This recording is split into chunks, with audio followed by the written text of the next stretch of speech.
C'est l'heure du premier journal d'information ce matin sur Studio Qualité relayé sur les ondes de Radio J à Paris.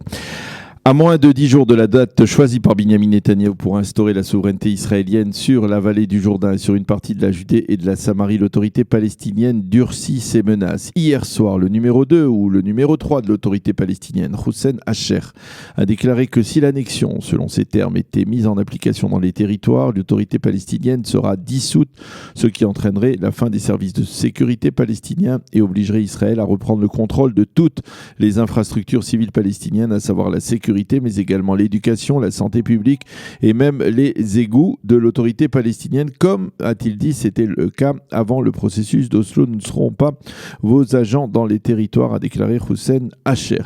Le Fatah a décidé d'entamer à partir d'aujourd'hui une vaste campagne contre la démarche d'annexion. Chaque jour, des manifestations se dérouleront dans une ville palestinienne différente. Un appel a été lancé par Djibril Rajoub hier.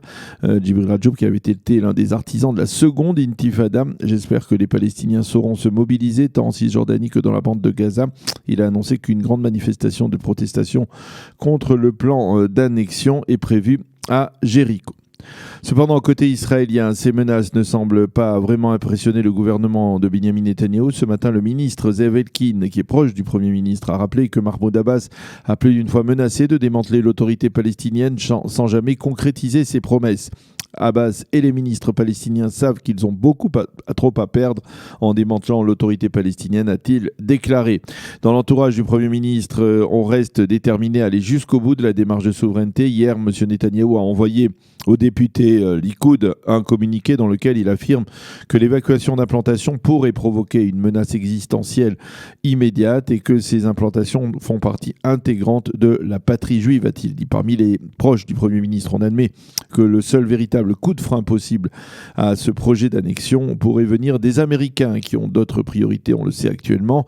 Cependant, les représentants républicains au sein du Congrès américain entendent publier un document dans lequel ils entendent soutenir l'initiative de Benyamin Netanyahou. Danny Danon, l'ambassadeur d'Israël à l'ONU, a déclaré hier que c'est Israël qui décidera de l'instauration de la souveraineté israélienne dans l'absolu et conformément à l'accord de coalition. M. Netanyahou n'a pas obligatoirement besoin du soutien du Parti bleu-blanc, mais il est évident que ce soutien est préférable, et ce pour deux raisons au moins. D'abord parce que les Américains souhaitent que les deux principales composantes du gouvernement d'union israélien tombent d'accord sur ce point, et ensuite parce que cela permettrait de stabiliser la coalition. Apparemment, le leader du parti Chasse, Aryeh Deri, aurait conditionné son soutien au plan de souveraineté à un accord entre le Likoud et Bleu-Blanc.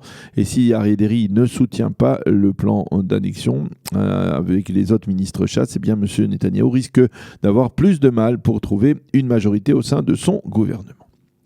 Le dossier du coronavirus baisse substantielle, conséquente dans le nombre de nouveaux malades au cours des dernières 24 heures. En Israël, on a dépisté hier 145 nouveaux malades, soit près de la moitié moins de ceux qui ont été dépistés durant le Shabbat. 40 sont dans un état grave, 28 sous assistance respiratoire. On décompte aujourd'hui 306 décès depuis le début de l'épidémie. Ceci étant, le patron du Shin Bet, Nadav Argaman, a demandé hier au ministre du gouvernement Netanyahou de ne pas reprendre les procédures de traçage technologique qui avaient été utilisées au plus fort de la crise, procédure qui permettait, vous le savez, de retrouver plus rapidement les personnes ayant été en contact avec des malades. Sur ce point, il semble que Benyamin Netanyahou soit tout de même déterminé à réutiliser ces technologies. Quant au professeur Itamar Grouto, qui s'est vu reprocher d'avoir permis au milliardaire israélien Teddy Sagui d'entrer en Israël sans pour autant avoir à se mettre en quarantaine, eh bien, il ne sera pas sanctionné pour avoir pris cette décision.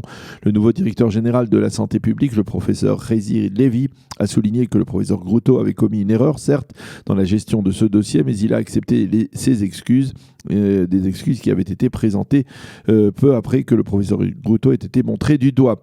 Il lui a simplement demandé d'être plus vigilant à l'avenir dans l'attribution de dispenses de quarantaine. Et puis une information importante, le président du Yad Vashem, au cours des 27 dernières années, Avner Shalev, a annoncé hier sa démission de cette prestigieuse fonction. Il a déclaré à l'occasion de cette annonce que nous avons réalisé, je le cite, nous avons réalisé un véritable changement dans la mission historique qui a été la nôtre au cours de ces années. La météo pour terminer, le temps sera ensoleillé sur l'ensemble du territoire israélien. Il fera 30 degrés aujourd'hui à Jérusalem, 28 à Tel Aviv et 43 degrés à Eilat.